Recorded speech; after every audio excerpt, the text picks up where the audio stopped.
Well, we begin today with continuing coverage of Stellantis' decision to lay off as many as 120 workers, with 80 workers being laid off as soon as next Friday. And we first alerted you of that decision last night on our 13 News app. The United Auto Workers Union confirming the layoffs to us. But let's take you through the events that led up to the latest announcement. In December of 2022, Stellantis announced the plant would idle. Union workers' last day on the job came in February of 2023. Now, fast forward to September, the UAW goes on strike against the three major auto companies. That strike lasted until late October when a deal was finally reached.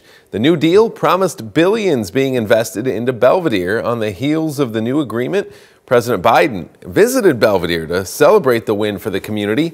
And by December, Stellantis announced more than 100 workers would be back to work.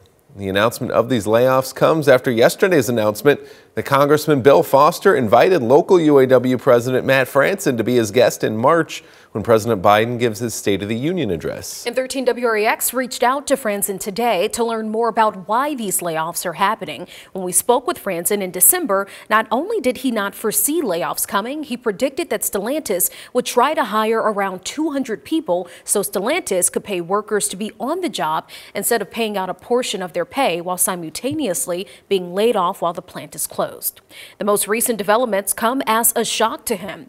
The big question is why Stellantis will lay off workers just months after bringing them back to work. They kind of rushed into what they were doing in Belvidere, and what they realized is they aren't organized. They're not ready to take on, a couple hundred people when things aren't set up.